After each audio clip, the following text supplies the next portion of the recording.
Welcome back, everybody, to the Boom Bap Bros podcast. We're back with episode number 10. So give ourselves a round of applause for getting to episode number 10, okay? There we go. We're glad that everybody's been enjoying these podcasts and excited to do more, but today is a special episode where we're just going to be going through a lot of different variety of topics, and I've got my buddy Roger here in the home studio with me. What's going on, Roger? What's going on? Glad to have you here, man. We just celebrated his birthday with his twin and just had a good time these past couple days, and went to the studio last night, worked on some music. He was working on the guitar, so yeah, that was a good time. How are you, Al? What's going on? I'm doing good. I'm off at college. I've been having classes going on past few weeks here, so it's been pretty fun getting back into the groove of things. And yeah, glad I can still get in on this podcast from all the way out here. Yeah, hopefully we'll have less issues than we did in the Nas King's disease. We just got to make sure that our lag is accounted for the most time while we're talking here. But, you know, we'll get better with time. That's what this podcast is all about. I feel like it's all about just polishing and getting good conversations out. So today we've just got a variety of different topics going on. The first that we wanted to talk about was just catch up with Roger. I mean, his schedule is busied up, so he hasn't been able to come through for every podcast, but just wanted to say, how are you doing, man? You know, is there anything that you'd like to share about the albums that we've been talking about on the show, or anything else that you want to share with the listeners? I guess I've just given a little bit of a listen to most of the stuff you guys have talked about on the podcast. I really enjoyed the Isaiah Rashad album, The House is Burning. I really enjoyed Certified Lover Boy, even though I didn't give that one as much time. But I've heard some of Donda and King's Disease, but like I don't really remember the names of the tracks. I just heard them somewhere, like on the radio or something. But I think they were all pretty good. There was no disappointments there. I mean, there was a couple songs that I just kind of skipped on some of the albums, but it's kind of rare that I find an album that I don't skip at least one track. But yeah, things been good.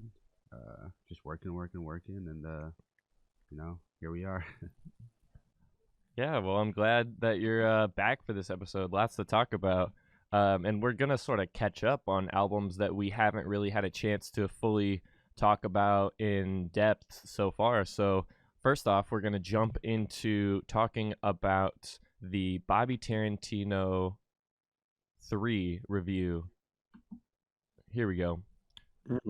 So this was something that we had been talking about the different singles off, and they actually come in order here after the sort of troll of an intro that we got here, and then Vaccine was the first track released from here after Logic sort of came out of retirement. Well, actually, that's not true. He came out with a track called Intro that was sort of his reintroduction back, and then didn't include it on this, but he included the next track he released, Vaccine, and then released Get Up the next week, My Way the week after that, and then Call Me the week right before this project came out, and then we got the rest of the track list. But I had been somewhat listening to it, just there was a lot of other music that I felt like came in the way and just took my priority at the time. But I just recently came back and listened to it before we were reviewing it here, and I have mixed feelings. I'm interested to hear what you guys feel about this project, mixtape, whatever you want to call it,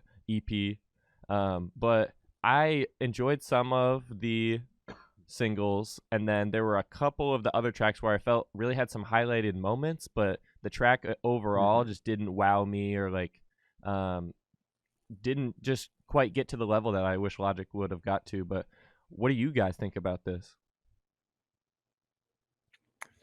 Yeah, so I was in a similar sense with this album where it caught my attention really for like only a week or two, where it was this and then this and Isaiah Rashad were coming out.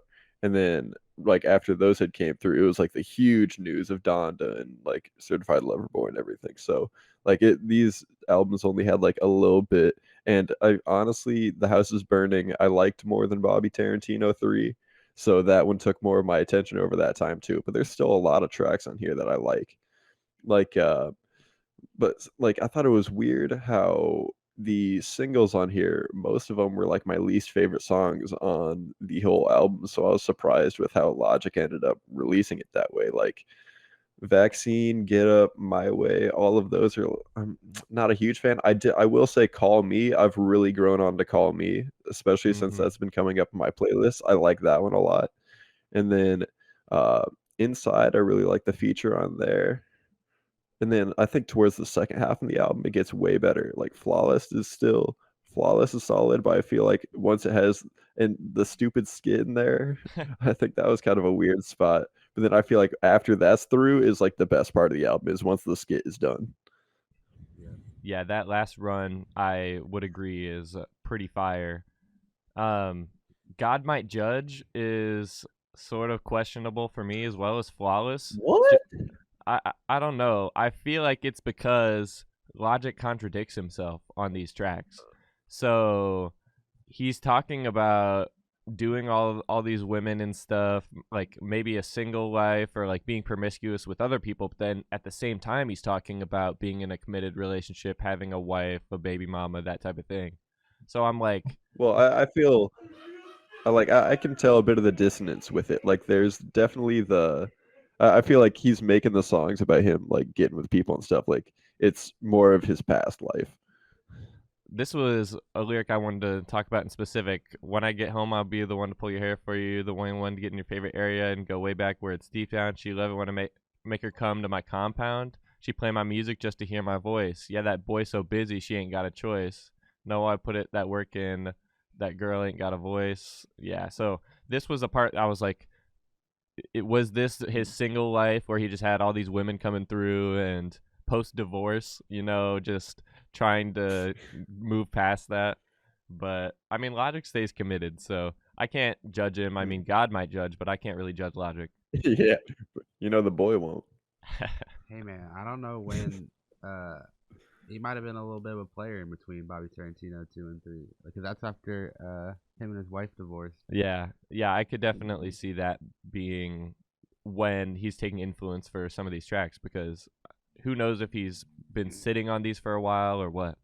I don't know. I mean, regardless of all that stuff, I was a big fan of the album. I listened to it a lot. Like probably more than you guys combined. I've listened to it. And it took Probably. me a while to get to the Isaiah Rashad stuff and even Certified Lover Boy. I was too busy just listening to this and exploring a little bit of some blues music and some other artists outside of the rap game and stuff. But yeah, I mean, I agree with just about everything you guys were saying about the album. Call Me was probably definitely my favorite single, but they were kind of lackluster compared to the rest of the album. But yeah, I felt like from Call Me all the way down, everything was good except for the skit, like you guys said. I like See Space Cowboy. Shout out to Cowboy Bebop, phenomenal anime. And then God Might Judge. It felt there's people were saying it was a bit of a Kanye vibe, but like, is it like I feel like it might be wrong of me to say this felt like more of a Drake vibe. It felt like a Nice for What vibe going, but he might have got that from Kanye. No, I honestly felt that exact same way. I could see Like that when for I heard sure. this song, I was like, "This sounds like the Nice for What beat." Right. But like, I thought it was a really cool. I thought it was a really cool beat, really cool sample of "You Send Me Swangin'" by Mint Condition. That's a classic track. Hey, you got the samples to drop. Okay, Alec, I see you. Oh yeah.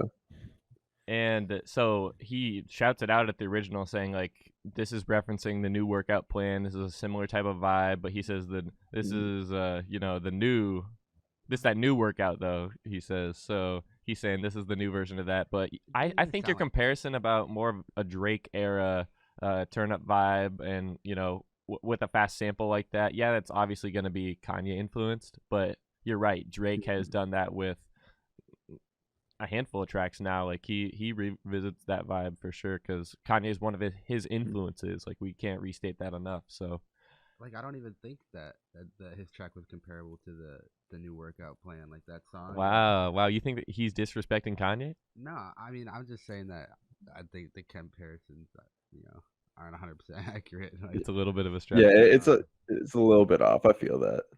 but yeah, Inside was easily one of my favorite tracks if it was longer.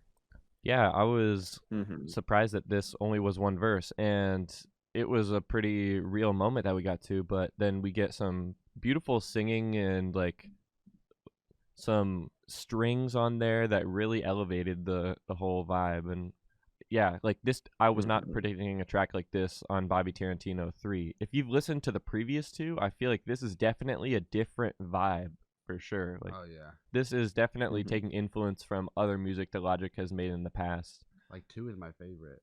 And that's like Bobby Tarantino is supposed to be of the time and like that type of vibe. Maybe more trap style or like contemporary production, but this has a bit more Hmm. versatility, and that's why I thought I would like it. But I just feel like some of the ideas just weren't fully developed. That would be my only gripe with the project. I need to Hmm. listen to it more, honestly, because it was getting in the way a little bit Yeah. um, of some other things I was doing. Yeah. Yeah, I kind of feel you with that. Like, I definitely enjoyed the album. Like, I remember, like, first coming into it, it felt weird having him like unretire because I thought No Pressure was like a great ending point for him. Like, I And thought, just a year like, I think beforehand, that's his. Hmm. Yeah, it's like my favorite work that I've heard from him. So I thought it was awesome that he was ending it on a high note. I wouldn't call this a disappointment necessarily, but hmm, I don't think it reaches the heights that he just came down from. yeah, just another entry into his discography, which, with how consistent Logic is, you can argue one way or another if that's a good thing. Well, I mean, I think it's Mhm. just exactly how I felt about the deluxe version of Under Pressure. Like that one song, it was the perfect ending, and then you add the 3 tracks at the end, and then it's just like, Well, I feel like Oh yeah. the deluxe versions are good for the fans, right? Like you can buy the album and support the debut project, but then you also get a little bit more for your money with those deluxe features. So I honestly think that's a good idea, but I do know how Under Pressure came to like a perfect closing point and sort of ruining that with Sure. 3 extra tracks. Yeah, but But they're bangers though. yeah, I well, and they're all great features too. Is why I think that bonus Hmm. is really warranted. Is because you don't just get more of Logic's perspective like you did across the whole Hmm. album without any like prominent features or verses. Yeah, and So it's especially cool with the line that he has on "Till the End." It's like no rap features, just my lines before he like finally lets the other people come on. yeah, and the bonus tracks. But we're Hmm. we're just reliving our favorite Logic memories at this point. What do we think about this project overall? What would we rate it with our rating system? So would you go ahead and put it in your playlist? Would you put it on repeat, or would you just recommend it? I'm interested to hear what you guys have to say. For me, it's not quite up to the playlist range. Well, it's not in the recommend range. It's in the playlist range for me. So Hmm. like as an overall front to back listen, it's not my favorite. Like I wouldn't be like going around people like hey, this is a great album. You should check this out. But like I like a lot of the songs from it. A ton of the songs are in my playlist, and when they've been coming up like in that mix, they've been hitting it. So So I you've dig it. liked it a little bit more out of order or out of like Yeah. just shuffle than in the listen through. Hmm. That's interesting. What do you think, Roger? um, I mean, I have it on my playlist. I don't know if I'd recommend because because like it would suck because you'd recommend the album and then those first 5 tracks would probably kill it for anybody It is a little bit of a drag, isn't it? who's not willing to sit and wait for the better stuff to come. So like I don't know, Hmm. like, but then people might hear the other tracks and enjoy them. So I don't know, like I would recommend it still. Maybe just as the singles individually. Like I'd be like, Yeah. here, listen to this track, this track, this track. I Hmm. probably wouldn't be like, hey, go listen to the whole album because like I don't know, for anybody else, it's not a Logic fan. It'd probably be a waste of time. Yeah, I would I feel probably you. recommend you listen to um I thought Get Up and Call Me were both pretty good. My Way was really close, but not quite there for me. Vaccine I didn't really like, Dude, but my I would way the definitely hook gets old on me. yeah, it just stretches on, but I would probably recommend I really like See You Space Cowboy, Inside, Mhm. and Call Me. Those were probably my 3 favorites. So if you respect that and want to go check those out, do it. But yeah, I would also Honestly, just recommend some tracks if you're looking for some playlist material. It's got some stuff that you might like. So go ahead and check it out. mhm. For sure. Yeah, if I was gonna make a top three, honestly, might be the last three on this whole thing. I think God My Judge is a like really good bop whenever it comes on. See You Space Cowboy has a really cool beat, really fun one there. And then Untitled. We haven't been talking about this one. Yeah, Untitled, I think he is awesome. Like it he feels like got an really into his afterthought. lyrical. Yeah, well, and I Hmm. wish we had a little bit more of that interjected in the middle instead of right at the end where I'm like yearning for more. But maybe Hmm. that's his strategy there is whatever next project is coming up that he's even teasing in this project. He's saying, yeah, but we're really working on that album though. So, Hmm. um, who knows if what that vibe will be or if it'll be something totally original from Logic. We'll see.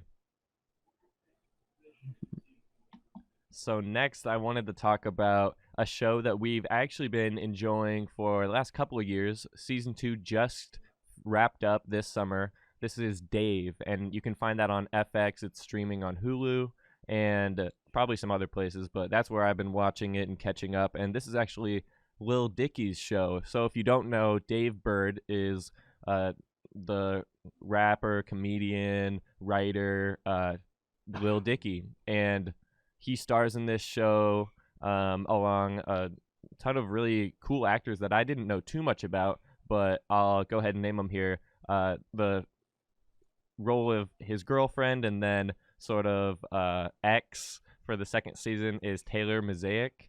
Gata is one of the co-leads, and he's really probably been my favorite part of the show when they let him just have a good story moment. I feel like that's one of the greater highlights of this show. And then Andrew Santino, the comedian, famous ginger. So shout out to another ginger out there. I can be, honorarily a part of, if not wholly a part of, the community. And then Travis Bennett, aka Taco from Odd Future, also stars in this show alongside Christine Coe. So those are the main co-stars throughout the show. And then it was created by Dave Bird, obviously, and Jeff Schaefer.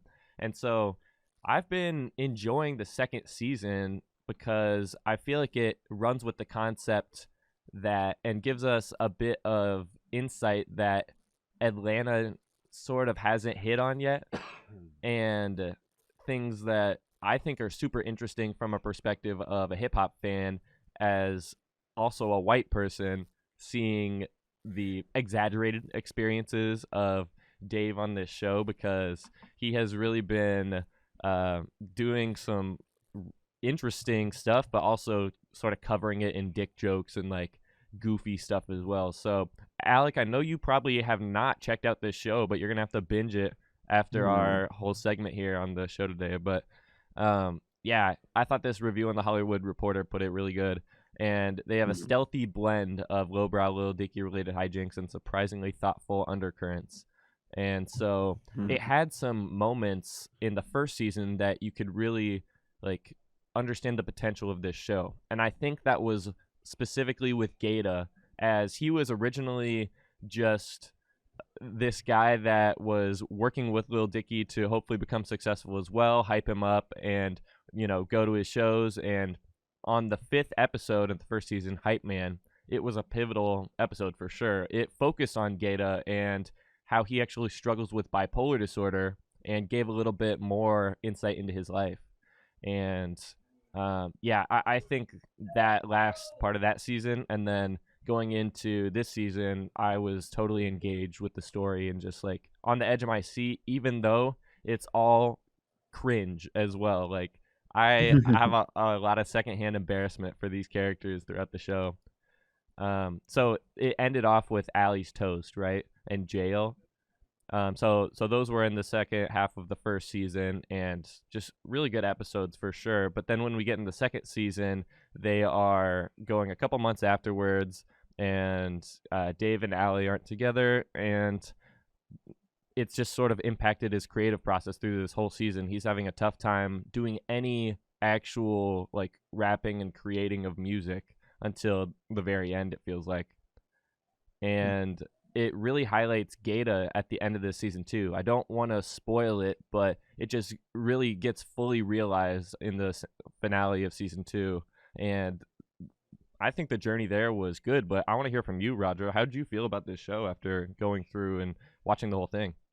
Um, Well, I watched season 1 when it came out.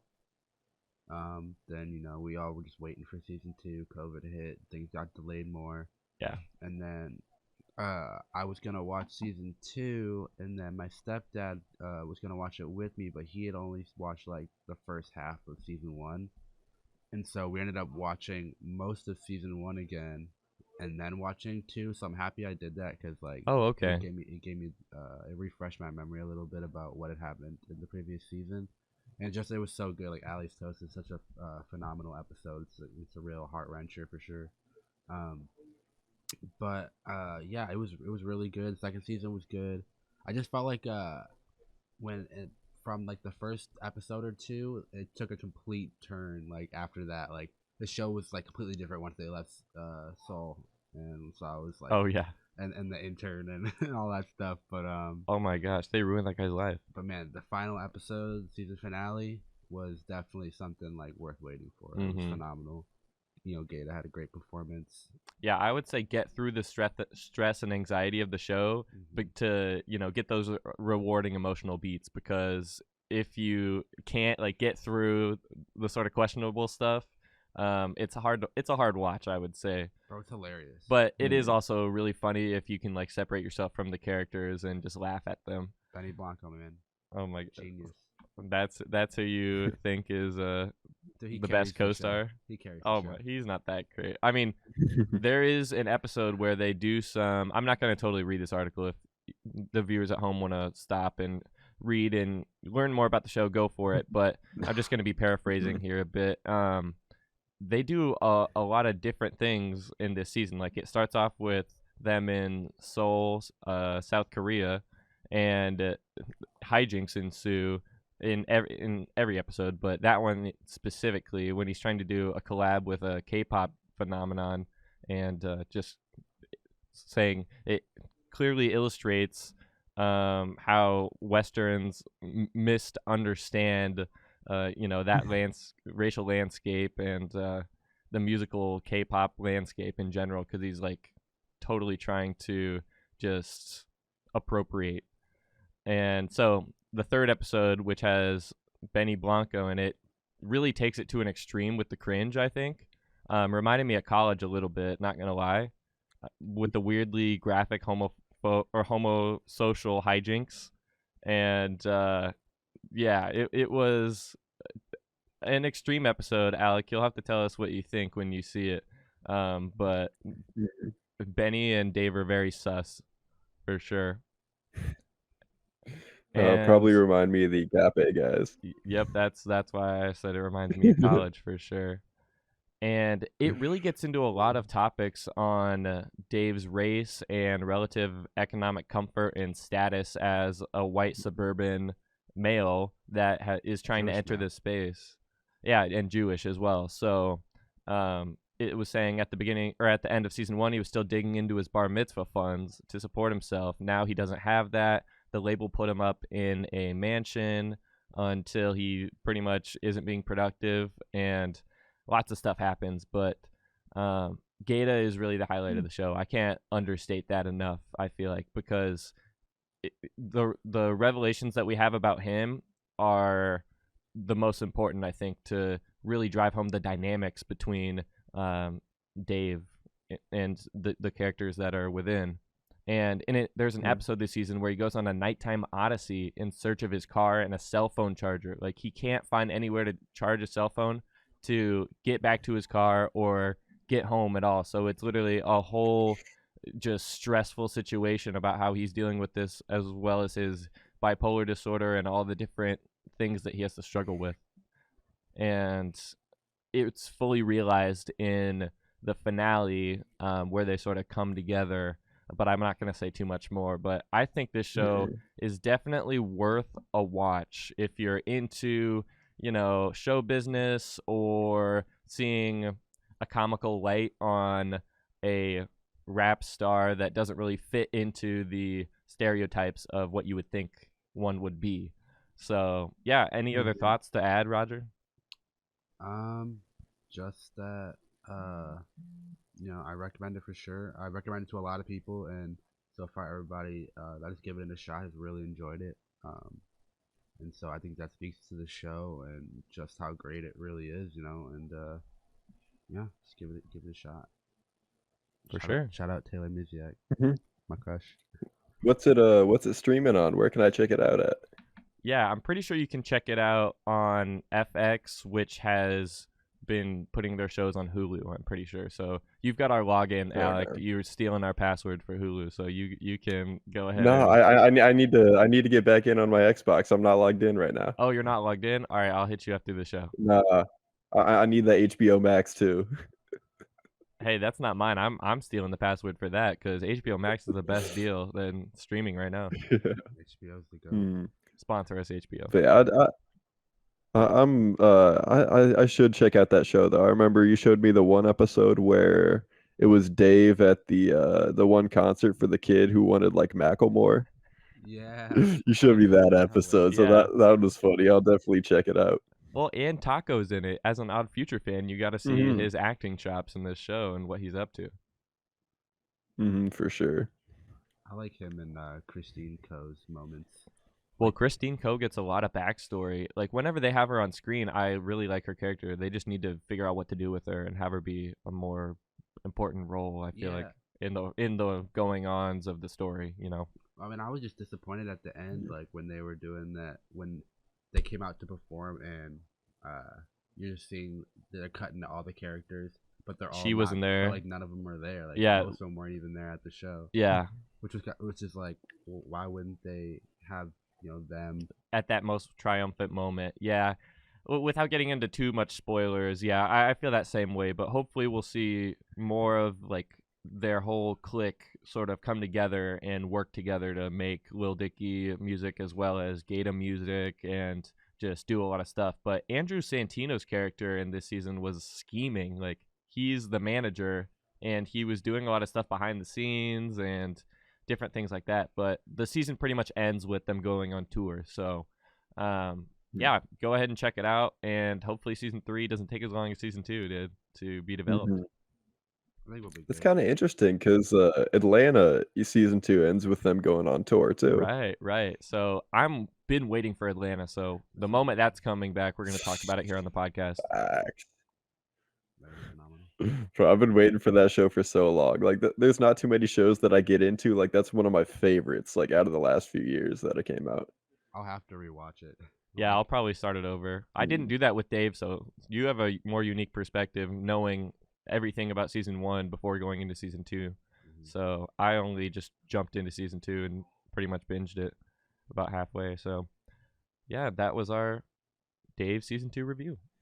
All right, next up here we have the Melodic Blue by Baby Keem album that just came out recently. Baby Keem, who I hadn't heard of before until like this summer, who's Kendrick Lamar's cousin. So I just listened to this album today for the first time. So I'm excited to talk about this one here. What'd you guys think of it? Yeah, you're a little over a week late on this. I have actually over the week that this has been out.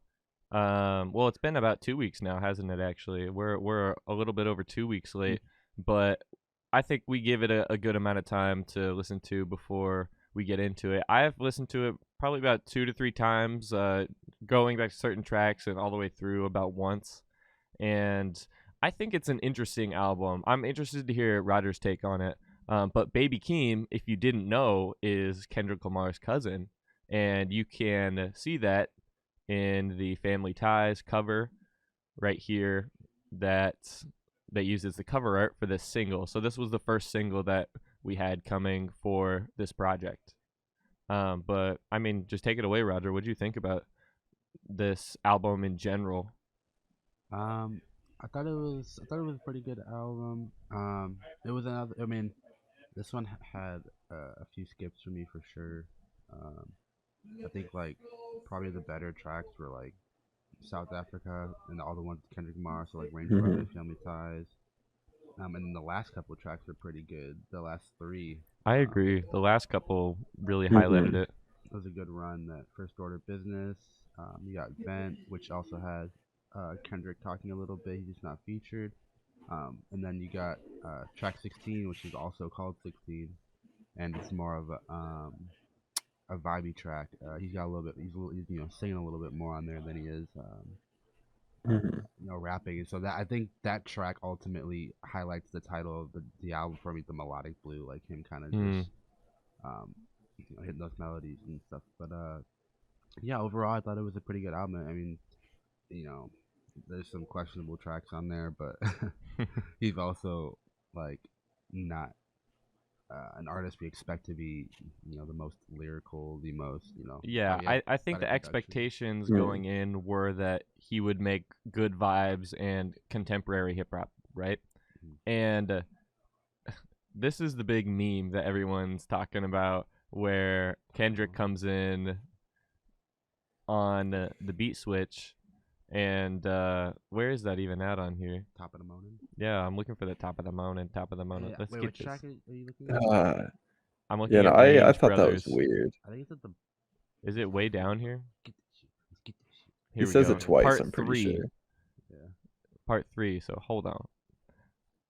Top of the morning, top of the morning. So I don't know why he says this, other than like Kendrick's coming back after almost like a 4-year hiatus, probably since new original Kendrick music. So he's saying, "Let's get this," let's get into it, and then starts rapping alongside his cousin, and this was not a feature, or not a feature, sorry, not a single, but the sort of first appearance of Kendrick on this project is track 4, where he says that. So that was my assumption, but he did it in a real goofy way. I'm not sure if he knew it would be memed like that, especially because the beat drops Yeah. out. Because the beat drops Yeah, out, it sounds really weird. yeah. Who knows what they were thinking? Like I yeah, I wasn't a fan of this Kanye or of this Kendrick appearance in here. I liked all the other ones, but the Range Brothers one, I thought that was weird. Yeah, because I liked Invent when he didn't even feature him, but he was like, "Have you ever been punched in the motherfucking face?" Mhm. And he says it. The Yeah, he Kendrick was way. way at better the on Vent. intro. Yeah, he says it the Yeah. Kendrick way, man. Yeah, I think he says it again throughout. It says inside the chorus, song. so he says it again Yeah. before the end. And he does the outro on this, but he's not featured. I want the fade. Give me my fade. I want the fade.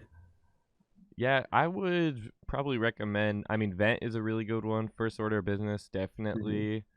Some of these tracks are definitely questionable. South Africa and Family Tie is good. Yeah, I wasn't Yeah, as South big a fan Africa. of the like first half. So I thought it started out kind of slow, but then South Africa, I will say that was the first one where it was like that like caught on to me like a bunch. I really like South Africa. That one's super catchy. Well, yeah, it's just so catchy and melodic, and once you feel the vibe with the Mhm. beat, it's just infectious, I feel like.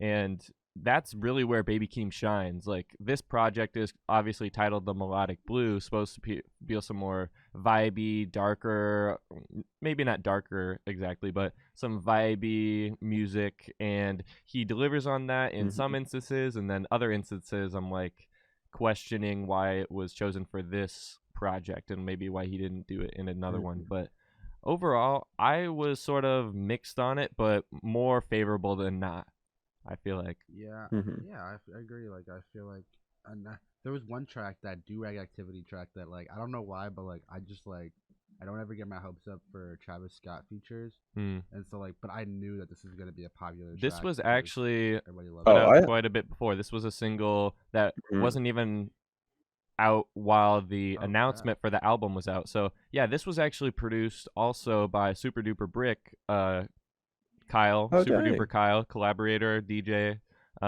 overall cool Yeah, creative guy. And so he produced that's this cool. track, and this was a hit. Like, it's Travis Scott's featured, so you're gonna get a Mhm. lot of people listening to it no matter what. Mm. But I heard this quite a bit before even the Melodic Blue announcement. So yeah, Mhm. this one is definitely a highlight as well.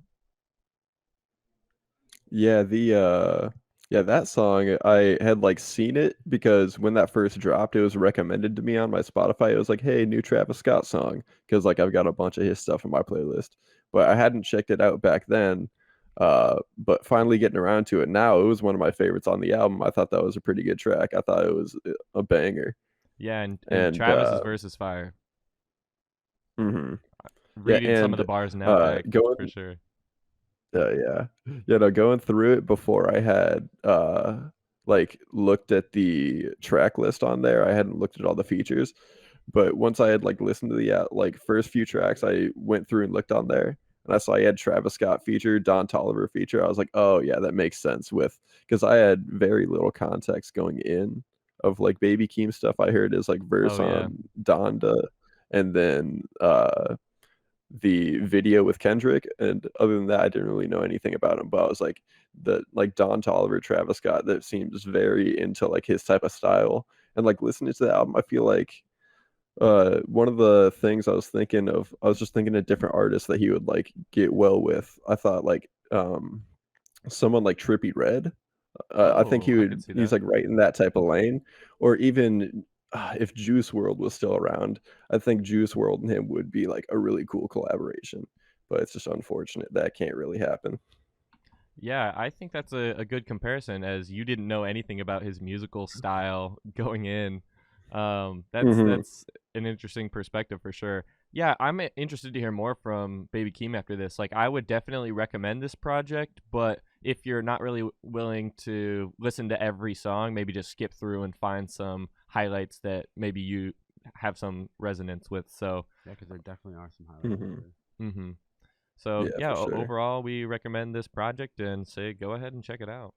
Well, now we've got to tap back in with one of our favorite artists, J. Cole, and he actually just rapped over a. I'm fairly certain this is a Drake beat. I'm actually going to look up the Genius right now just to see if we can get any more Hmm. knowledge on Heaven's EP. And this is a just loose track and video that Cole Hmm. filmed the video for in Vegas and on the private jet. And so I'm just going to go ahead and show some frames while you guys just say how you felt about the track and what you liked Hmm. about it or didn't like. I mean, I don't want to assume anything. Yeah, I'm not 100% sure, but I think it might be the pipe down beat that he uses for it. I don't remember if that was the song off CLB, but it was one of them. Yep, Pipe But I Down, thought which J. dropped a Cole, few weeks yeah. earlier. So Drake's beat from Pipe Down. Hmm. So yep, so this is track 10 off of Certified Lover Boy. And Hmm. Yeah, this was probably one of the better beats on Certified Lover Boy. Like, let's be honest. definitely. Drake gets a lot of more. I don't want to say repetitive, but a lot of Drake type beats, you know. And this was Hmm. something that I think Cole really delivered on. And yeah, it's a YouTube exclusive. You can't get it on streaming or anything. And Dang. yeah, I really like when, and I really need to start doing this as a hip hop artist myself. Rappers take popular beats or recent projects and just go in and give it their own Hmm. flavor. Yeah, I like that he did that a lot because this is one of my favorite beats, favorite songs off CLB. I thought Drake killed it on his version, and J. Cole took it to the slaughterhouse. Like he destroyed this beat. I thought he went off. I loved his rapping on here. Like I think he right now he's at the best as he's ever looked. He's the greatest. Like right now he's on the throne. Okay, you really hyping up Cole. I think some of the And I thought it was really directorial. cool. I saw a thing of That's what I was looking at. on Twitter, I believe, that Drake took out J. Cole at a show and That was was like just talking to him. like yesterday or a couple of days ago, as of Hmm. the time we're recording this. Their tour just started, but we'll get into talking about that in a little bit. But I wanted to talk about the video before we get into even the lyrics. I thought some of these directorial choices were really cool and inspiring for me as Yeah. someone who's creating music videos and in the space. So, like this shot specifically was super cool. It's just a luxury hotel room in Vegas. And Cole is literally not dripped out. He is just mad chilling. Like, I need to find a full fit pic. Is he wearing Crocs? Yeah, this man is wearing Crocs. Hey Oh man, my god. he homeless. I didn't He even notice the No, Crocs. he comfy, Nah,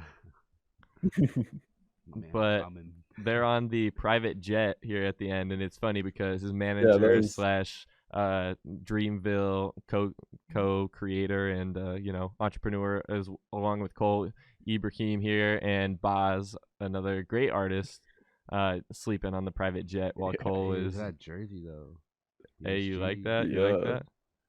Yeah, And those are my favorite parts of the video, or just the parts where they're like passed out in the plane. It's just like showing them. The J. Cole's just sitting there rapping. well, this era Cole has proved that your videos don't have to be spectacular or over the top. Like he just Mhm. has cool settings and creates interesting visual shots that you can cut together in a really cool way. And it's inspiring for me as someone who's trying to make videos. I just dropped my directorial debut in an artist Seven the Misfits recent music video, so my stuff is going to be coming soon. This is just inspiring to me.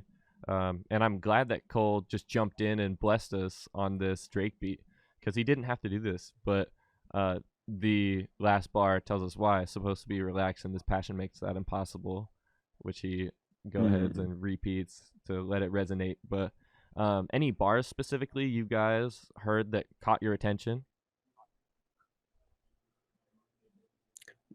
Yeah, I remember from listening to it, the main thing that stuck with me was just the ending saying with that. Like, I didn't remember any of the specific ones from the middle that stuck out too much while I was like watching the video, but like the ending ones were really cool. He relates it back to basketball. Or has the money watered me down? That truth is hard for me. Like the second time I got cut from junior varsity, fighting back tears, I promised to switch gears and said to myself, whatever you do, you won't do it partially. Oh, So he's saying he's going all in with the rap game, with mhm, basketball, what he's passionate about. From this day forward, I yeah. move with a new ferocity, Ferrari coupe velocity, a fail proof philosophy. Success is in the Okay, effort. that's tight. So they tried his hardest. I'm at peace knowing God ain't deal it in this group of cards for me. Some people say that I'm And this running next third. bar, They threw the bronze at me, getting third place behind Drake and yeah, Dot. Yeah, they're superstars to me. He's putting yeah, his that one stuck out peers to me a lot. on a pedestal there. Where is it? And that was with the whole like Drake thing. He kind of responded to that when he got J. Cole out on stage. He said, "You're like right up above." Like he basically like put J. Cole ahead of him and Kendrick. Wow, wow. That's I Yeah. mean, at least they have some honor and respect for each other, Like it's always nice to see that they can put sort of the Mhm. drama. We talked all about how Drake and not Kendrick, how Drake and Kanye, their feud was just so petty. It was record label beef, and Mhm. so to see them appreciating each other as artists and as peers is Mhm. really cool. Some They bars that act you like wanted to two point kings out, cannot Raj? coexist. Yeah, for real. Yeah, there was the bar right there where he says, "Pimping the kids after views is just to be in the news. Can never be me. I pitched in celebrity Yeah. T. Got with me on this record. This is heaven to me. Mhm. The tale's official. Mhm. The best motherfucker breathing. It just failed to hit you. You couldn't tell because you fell for the bells and whistles. Like, oh my god, and that's an area I don't excel. Yeah, he's going in here. This is obviously where the title of this, Or uh, the O'Shea line with the Mhm. AK. yeah, attitude like a young Yeah, O'Shea yeah. with an AK, talking about Ice Cube, Yeah. and Mhm. yeah, man, he's just going in here, and I'm really glad that Cole continues to bless us with good music, even though it's not like totally original of on his part. He still is getting dope verses Mhm. out and delivering to the people, but speaking of his tour, we are actually going to be seeing Cole live at the United Center in Chicago in two Yes, weeks. sir. So yeah, we'll be there on Thursday, October 7th. If you see us, say hello. I'm not sure if anybody listening to our podcast here is going to see us in 2 weeks, but yeah, just keep that in mind. I'm going to see if we might do some recording, like a vlog type style video for the Mhm. channel where we just sort of talk about the experience and spend some time in Chicago doing some stuff. So that could be a lot of fun. Let me know if that's something that would be of interest to you viewers and listeners out there. Oh yeah, man. But are you guys excited? I mean, after that, he brought out Drake on like the first show, if not like one of the first shows. And Alec, it seems Mhm. like you did a little bit more research. I literally just read that he brought out Drake. I know nothing about what they talked about Yeah. or anything like So that. I hadn't seen any research. Like I only saw like one video of. So what it was basically like Drake's just out there talking to J. Cole, and he's just saying basically, like referenced the line that he said in there, like kind of how people been giving him the bronze after J. Cole, after Drake and Kendrick, and Drake saying like, they've been giving you the bronze or whatever, and you look at us like superstars. And I'm just saying, and Drake's just telling him, he's like, nah, dude, like you're the superstar here. He's like, you're like just up here with us too. Like you're on top of it right now. You're ahead of us. Is basically like the sentiment. So is he admitting that his album was mid and Cole's album was fire Well, this year? I mean, I mean. Yeah, the off season. Not gonna say. I mean, this is just my opinion, right? The off season was much better and what I would much rather listen to than Certified Lover Boy, and that's why we bought concert tickets, obviously, so we could see it performed live.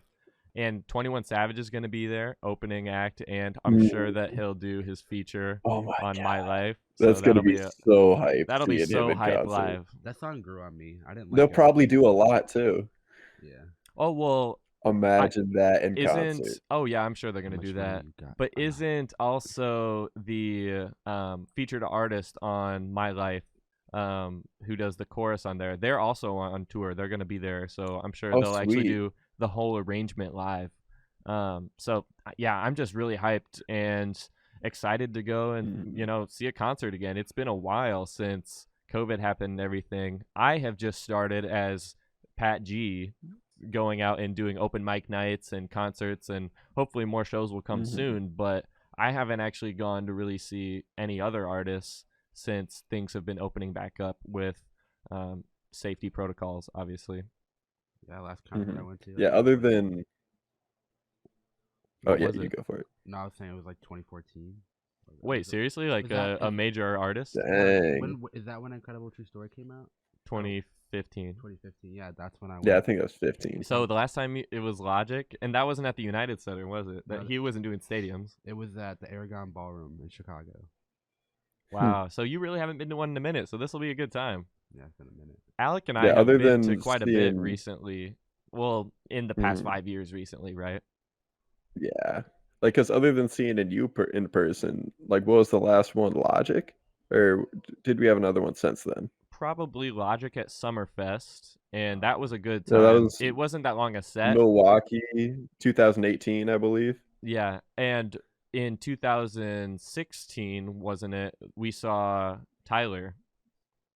Yeah, it was like June 2016. Like, I'm Right. never going to forget that one. And I had actually saw Logic just in between there in Kansas City, along with Joey Badass in 2017. So, yeah, that was a dope concert because Joey had an album out.